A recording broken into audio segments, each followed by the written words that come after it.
Metal Gear Solid 2 is one of the strongest contenders for the title of my personal favorite game. I feel like the developers were able to take advantage of the PlayStation 2 and truly translate their original vision back from the MSX days, except now they weren't held back by the limitations of, well, the MSX or the PlayStation 1 console.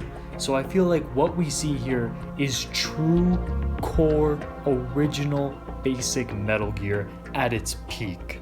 And because I have such a strong love for this game, I'm going to do a full comprehensive review of it in 4 different parts. The first part being going over the tanker chapter, which is what you're going to be watching right now right here. The second part will go over the plant chapter with no spoilers, so a general gameplay overview of it. The third part will talk about the plant chapter in all of its spoilery goodness. And in the fourth part and final part, I want to go over a section of Metal Gear Solid 2 that everyone neglects, and that is the special features and VR modes. With that being said, I'm Pliskin, and welcome to part 1 of a 4-part series going over why Metal Gear Solid 2 is the best Metal Gear to ever be made. Alright, let's roll the intro.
Now I'm giving the tanker its own video because it honestly deserves a lot of love. Not only is it one of the best tutorials of all time, it's one of the best missions, not just in Metal Gear, but in any stealth action game ever.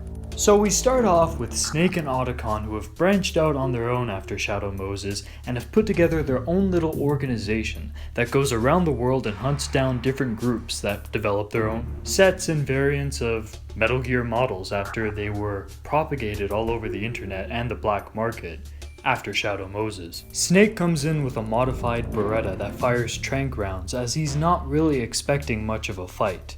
The only men that are supposed to be stationed here with this Metal Gear are Marines. Oh yeah, I failed to mention, the Marine Corps has developed their own type of Metal Gear, and Snake isn't necessarily here to destroy it. Instead, he and Otacon are here to take photographs of it, post it all over the internet, and expose its existence to the rest of the world. However, the night is not going to go as smoothly as Snake and Otacon would wish, because Russian mercenaries are also after this Metal Gear and are hijacking the boat, leaving Snake completely unprepared for the fight that's ahead of him. I just want to take a minute to appreciate the realistically brutal fashion that these special ops Russian troops come into this ship, knife everyone to death, quickly, quietly, and then dump their bodies off of the boat before anyone can raise an alarm. It shows that these guys mean business, and that this isn't going to be easy for Snake or you as a player. It's too late to back out. Now you and Snake are both in this, and this is how the tanker sets up a wonderfully tense stealth mission. I also have to mention how this mission perfectly ties into the ending of Metal Gear Solid 1, as the leader of these Spetsnaz is Colonel Gurlukovich, a contact that Ocelot mentioned in the prior game, and mentioned saying, hey, I'm gonna tell this guy about Metal Gear, and me and him are gonna go after it. So everything is just perfectly staged and ready. As soon as you start, you know this isn't going to be Metal Gear Solid 1, as the game introduces an element of verticality by having enemies that can notice you right on that platform above while you're on the deck. So right from the get-go, you're introduced to the PS2's new and improved capabilities over prior hardware. As you enter the ship, you're introduced to two other things: functional lockers that you can find items in and hide enemies in, as well as a sneezing mechanic that might give you away. So this already shows you how detailed this game is going to be, as just standing outside in the rain for too long will cause Snake to sneeze, which will alert enemies right to his position. And that being said, if enemies are alerted to your position, they won't just blindly rush you like in Metal Gear Solid 1. No. Now you actually have patrol units, guards, and search parties that will hunt Snake down throughout the ship, having to breach doors, throwing flashbangs, and using other environmental advantages to try to get one over the player. So the AI has definitely had a boost. Making your way further upstairs, the game shows you the importance of lighting and shadows, as now you can see enemies around corner not just through your radar, but also by taking notice on light reflections off of different objects and people. However, this also applies to you. As you continue even further up towards the top of the tanker, the game teaches you an important lesson. Enemy guards aren't the only thing you have to look out for, as cameras are also ever so watchful, and at this point in the game, you have no choice but to try to slip by them. Now, before being able to reach the top of the ship and figuring out where it's heading, you're introduced to the ways that the environment can actually affect the gameplay, this being fire hydrants, bags of flour, and fruits that you can find. Also, the new and improved CQC system is present here, and you probably noticed it by now. However, by this point here, you probably figured out that, hey, when I choke a guy, I don't have to snap his neck. I can put him to sleep if I want, expanding the gameplay options that the player had in comparison to older games. You also, on this part, have your first Semtex puzzle, a theme that's going to be very common throughout Metal Gear Solid 2. After making it to the top, the player is introduced to one of the game's primary characters, Olga Gurlukovich. After listening to a good bit of foreshadowing between her and her grandfather talking about how she should leave the unit before things get really bad, Snake tries to subdue her without a fight. However, Olga is hiding a second handgun behind her, unleashing it upon us and putting us into a situation where we're stuck with our tranq gun against an opponent with a lethal weapon.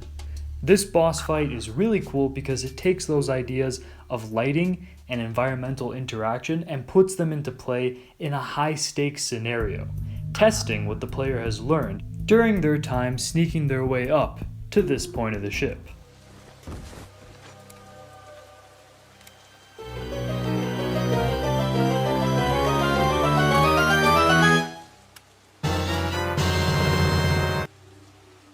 That's right, after beating Olga Gurlukovich in a boss fight, Snake now unlocks a USP handgun. This is the only other gun that you unlock during the tanker chapter, and I love that.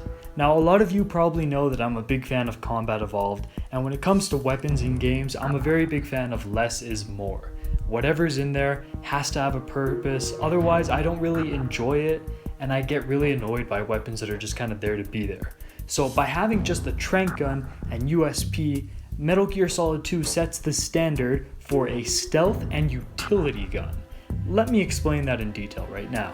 The tranq gun is your stealth gun. This is what you use primarily when you're sneaking around, because if an enemy finds a knocked out enemy, they're going to freak out a lot less than if you find a dead enemy, for example.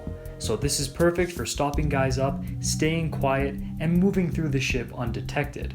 However, when it comes to cameras, bomb traps, or straight up combat, you need more of a utility gun. This is where the USP comes in handy. When you need sheer destructive power, when you can't just put something to sleep or distract a guy in those panicked moments where you turn a corner and an enemy sees you very fast and you have a split second to take him down, but you're not close enough to punch or grab him, this is where you need your USP. So both guns have a very niche purpose, and they both feed into each other well. You're constantly going back and forth from your trank to your USP gun, depending on the situation, and this is brilliant.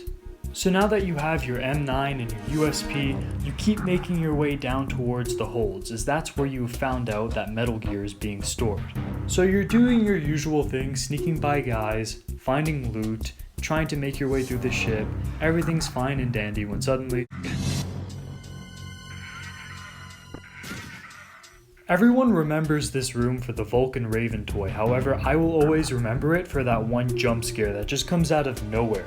And when you're playing this alone, especially at night, and you don't know what to expect, or when you're going through this for the first time, and that happens, it just knocks you out of your comfort zone. And then you keep playing this mission, not knowing what's going to happen next, and it adds a layer of tension, so I just wanted to give that jump scare a quick shout out. But yeah, after potentially shitting your pants, you're introduced to the second Semtex puzzle within this mission. And this one's really cool because it really forces you to learn the lean mechanic introduced in Metal Gear Solid 2. It's a really cool mechanic that allows you to get certain angles that you normally can't get in a first-person shooter. Like, think about how many games allow you to go onto your tiptoes, or lean over the side. Of course, the new Modern Warfare has a feature where you can lean up on doors, but in Metal Gear Solid 2, it's a lot further than that, because you can peer out of boxes, lockers, again, tiptoes, so cool to me. But anyways, this is a great Semtex puzzle, as it really forces you to get to know that mechanic. The next section ensures that you stay on your toes as it throws dim lighting, as well as this guy that's listening to music that won't respond to normal prompts like holdups or things like that, and will react to your USP's flashlight, so you have to be extra careful about how you take him down. There's also a guy that's sleeping in this really obscured hallway you have to go through that will sometimes wake up, so you need to use your radar as well as your sense of hearing to get by him without being detected. It's just an interesting scenario that completely defies everything you've seen up until this point here, and that helps keep the whole experience really fresh.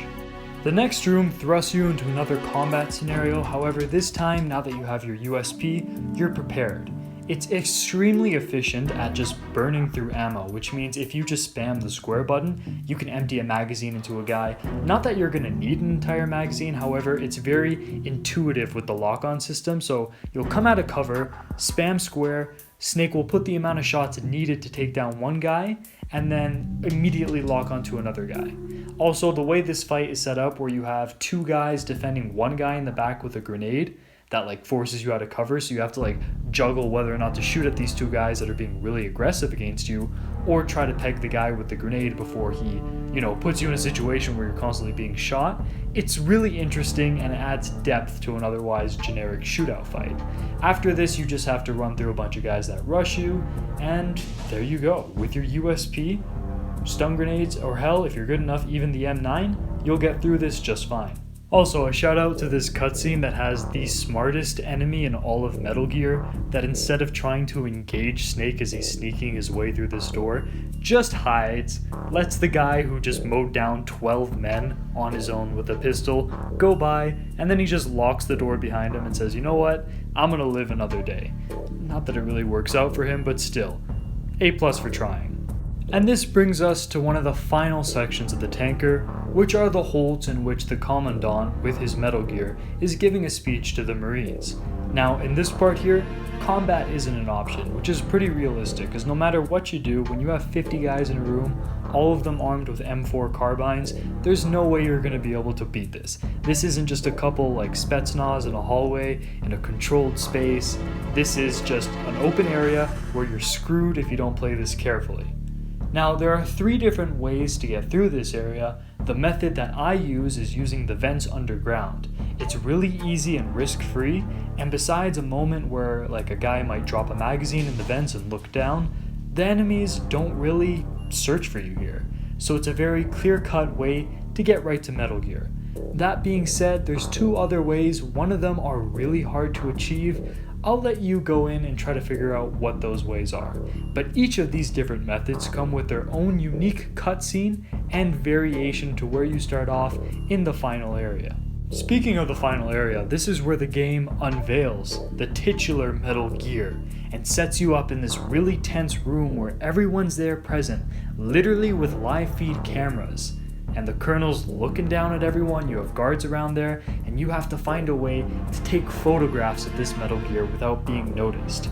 Now this section is great because the photography aspect adds a whole new element to the stealth, whereas in most stealth games you're either moving by quietly, distracting people or trying to be a ghost, or shooting your way through, leaving no witnesses. This adds kind of a third kind of gameplay style to the stealth where you're just taking pictures instead of shooting. It's interesting because it's different, it's fun, and it doesn't stay too long to get annoying. Anyways, after you get your pictures, your victory is short-lived as hell breaks loose. The Marines and Ocelot and the GRU Spetsnaz are all there challenging each other. They unveil the fact that there's Semtex on the ship. They start shooting at each other. Crazy things happen. All of a sudden, Ocelot starts betraying his own Spetsnaz. You're like, what? Then you come out and you're like, Ocelot! And he's just there being like, brother. And you're like, wait, what the hell? That's Liquid's voice. Then Ocelot's just like, yeah, Liquid lives on inside of my arm. And you're just like, this is ridiculous. And that's the point, and it's great. And this sudden flurry of plot twists and craziness perfectly sets the stage for the plant chapter that is to come.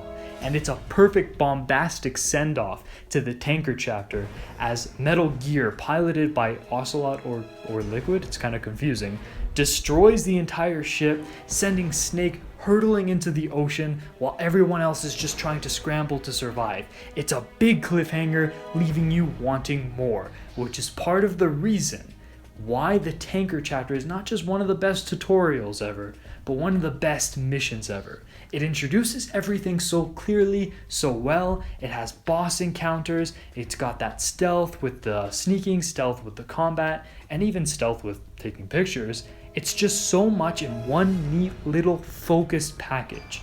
And that focus is what sets the tone, or what sets your expectations for the quality of Metal Gear Solid 2. And you know what? The plant chapter definitely delivers. But we'll talk more about that in part 2. For now, I just want to finish off by saying that the tanker mode also comes with its own designated New Game Plus. That's right, the tutorial level has a New Game Plus. Here, you can unlock an Infinity Bandana, which gives you infinite ammo, or stealth gear that keeps you completely invisible. There's so much to come back to if you play it on different difficulties.